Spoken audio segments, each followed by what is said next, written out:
Why do you need a sole prop? In our previous videos, we went over a little bit about different types of business entity. Now we're going to dig into the pros and cons of each of them in more detail so you can figure out which one you need for your business. So let's start with the sole proprietorship.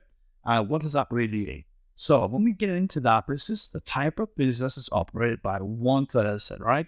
So that is the person who's entitled to all the profits, but is then also responsible for all of the debts. So pretty much it is you as the person, as the individual, that's going to be taking care of all that. Again, this is the simplest part of the business. It's very easy to set up. It's very cheap. It's very manageable. So if you have a simple business or activity that you do, this could be a good option for you. Let's dig a little deeper, peel the onion back one more layer, and we'll get into that. The main benefits of using this type of structure is it's really easy to set up, right? So it's simple, it's easy, it's quick, it's cheap. There are all the good trolls there, right? But it doesn't mean it's the right one for you to use, because there's also a lot of drawbacks too. So there's no formal requirements to set up or to really, it's really low budget entry type structure for those types of people that need something. And an example of this could be a freelancer, a housekeeper, a tutor, a plumber, many different types. If you don't have an overly complex business, this could be a great fit for you. But we need to know the pros and the cons. Just because it's cheap and easy to set up doesn't mean it's going to benefit you in the long run. When we talk about strategy, the ownership versus control always comes in. So it's really important to know who is in control of this type of entity. So complete control, really, really key. So the sole owner or the sole prop is the person who has complete control over this type of business or operation, or making any decisions, whether the product, services, setting prices, determining business strategy. Let's use the example of a housekeeper. So if you hire a housekeeper to clean and tidy your house, it's totally up to her, usually, if she's a sole prop, if that's going to be $100 or that's going to be $1,000, if she's going to do it on a Wednesday afternoon or on a Monday morning. So that's an example of how not one person has complete control of all decisions, whether it's carrying out a task, whether it's the marketing, the strategy, the pricing, all of that was done by that one person. Now let's talk about what everyone's always interested in, is the tax side of things. So this is taxed as personal income. Personally, I don't like that. That means that the income that the business makes gets reported on the owner's personal tax return. So it kind of just rolls straight from the business straight to the owner, or the person, as we would say. It's a very simple process, and you only need one sheet to fill it out these returns. But again, if you do not have an overly complex business, you might not need some of the other structures that we talk about in different videos, and this could be a good solution for you. Again, go speak to your local advisor and see what would fit in your specific scenario. One of the best things about having a sole prop is the flexibility it gives you, because you have control and ownership. We've talked about that, but flexibility is a key point too. So when we talk about flexibility, you are the only decision maker at this point. So whatever you say goes, really, without having to consult partners or shareholders. Let's use the example of a personal trainer. So if you're a personal trainer and you want to take on 5 more new clients, that's totally up to you. You can decide how your schedule looks, whether you want to take them on Monday or on Saturday or Sunday, or whenever works around your schedule and the client's schedule. You control that flexibility of what you want when you want it, if that's something you're interested in. So flexibility is key. Now let's look at the other side of the equation and give you some of the negatives so you can make a more informed decision whether this is a good structure for you or whether it isn't. Let's dig into it. So when we look at unlimited liability, that's a big problem, right? Because now the sole owner or the sole prop, you are personally responsible for all debts and obligations. This could be a big deal. In America, where we live and operate, you could get sued for sneezing on someone wrong. So the sue culture here is really, really big. The more wealth you have, the more you have to protect yourself. This is going to give you very little protection. So if you're looking for protection, this is probably not a good way to go. What does this mean? This means that your personal assets, such as your home, cars, can all be seized to pay off the business debts. So you could be in a lot of trouble if someone comes after you and you're in a sole prop and do not have any form of limited liability like an LLC or an S Corp provides you. So you got to really take that into account when picking this type of business entity, which is why I would almost never recommend this for anyone. There's also a lot of limited resources. So let's talk about what that looks like and how it can impact your decision.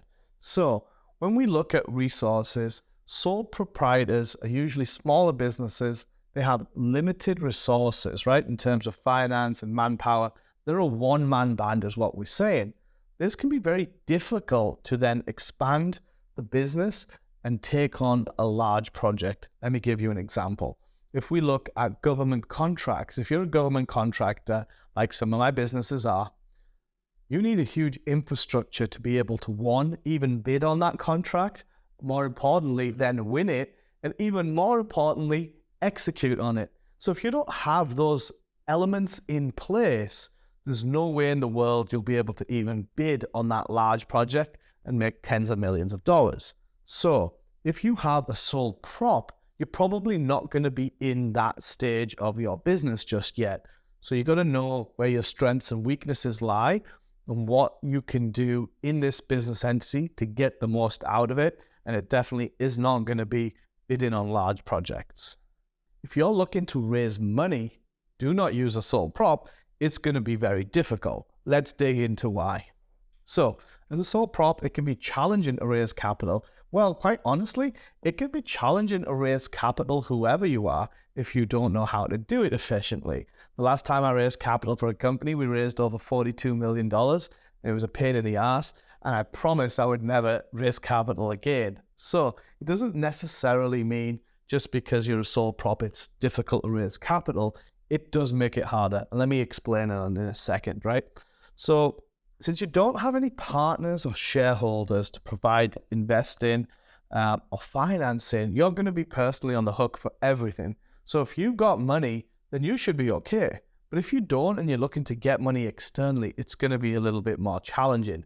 Usually, it's going to be an LLC or a C Corp are the main two structures people look to when they look to bring in external funds. That also limits your liability, which is good for you, but again, allows you to bring in shareholders or members and help finance and really get the ball rolling on growing that company. It's inevitable. We will all die at some point in time. What are your plans for succession? With a sole prop, it's not going to be a lot going on here, right? So there is no succession planning. The whole point of this is there is no formal plan on what will happen to the business or anything when you retire or pass away or become disabled, God forbid. But it can make it really difficult for businesses to continue operating without that one-star individual that's running the show. So this is the equivalent of putting all your eggs in one basket and then that basket falling over and cracking all of the eggs. You're putting yourself at risk if you are the bottleneck to your business and have no additional succession planning in place. And with that, we get to the last couple of slides. Let's go over a conclusion, give you a quick summary of everything that we've just spoke about, the good parts, the bad parts, and everything in the middle. All right. So in conclusion, it can be a good option for those who are just starting out or a really, really small business. But quite honestly, it's not going to be the best option for most people because it gives you no protection. So I wouldn't personally recommend this type of business entity for the vast majority of people. And you should do your due diligence. If you do think this is a good thing for you, please speak with an advisor or someone who's qualified to give you better guidance. Now, we talked about why it was good, bad, and indifferent. But let me give you a better alternative than a sole prop. And that is a complex trust. let's talk about what is a complex trust. This is the most powerful type of business entity you can create. We talked about that in other videos, and we'll continue to share the benefits of this because it can save you a lot of money. It has the power to accumulate corpus. You can allocate money to the corpus of this trust, which means the principal, and that allows you to grow the value of the trust and defer those taxes. Again, privacy, really important. When we talk about the public world versus the private world, everything that I do, I don't want everyone to be able to search and see what's going on. I want to be in privacy and secrecy so nobody knows what's going on behind that curtain. Protect my assets. As you grow in net worth, you will buy more assets, right? So you want to make sure that you're creating a structure in place that helps protect those assets and does not put you at risk of lawsuits or frivolous cases coming to bite you in the bum. Tax savings. This is a big one. I don't know many people who don't want tax savings. If you have the right type of complex trust structure created, you can get enormous tax benefits, similar to the elite families that you see, like the Rothschilds, the Rockefellers, and everyone in between. Wealth transfer.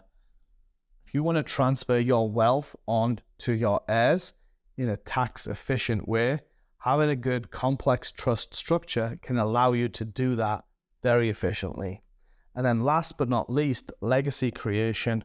Once you transfer your wealth over to your heirs, that is effectively creating your legacy. If you have the right type of structure created, you can do that completely in a tax-free environment, guarded and protected. There's really no drawback to this. The only question is, does it make sense for you to do a complex trust structure? Because it isn't for everybody. It is big, it is brash, there's a lot to learn, so it isn't for everyone. Are you the right type of person? Let's find out. So we went over a lot of detail there on sole proprietorships and then my preferred business entity type, which is complex trust. But not everybody needs that. Do you need it? So let's break down if it's a good fit or when it becomes a good fit, more importantly, for you in your situation. So are you paying over 200K in taxes? If so, it's probably worthwhile you investigating around complex trusts. You can set up a call with my team. They will give you a review of your current taxes. They'll show you exactly how much you've been overpaying every single year to the IRS, and more importantly, help you create a plan so you can stop the bleeding instantly. All you have to do is scan this code right here, and it will lead you to a page where you drop in your details, and you can set up a call, all completely free. If you are on the other side of the spectrum and you're paying less than 200K in taxes, you can join our free community. In that community, we have all the top tips on tax savings. We actually have a really great PDF of the top 50 tax loopholes you should be using. I would recommend you download that, email it to your CPA, and have him or her check how many of those 50 loopholes you've actually used on your taxes. And that will help you understand whether the CPA is working for you or whether your CPA is working for the IRS. So it's really important that you take control of your situation and you're educated and equipped to do it properly. Thanks so much for sticking around. Hope you got some value from this video. If you have, please remember to hit the like button, hit the subscribe button, or leave any comments. If you leave any comments below, we will answer them and we will make more videos just like this if you liked it. Thank you so much.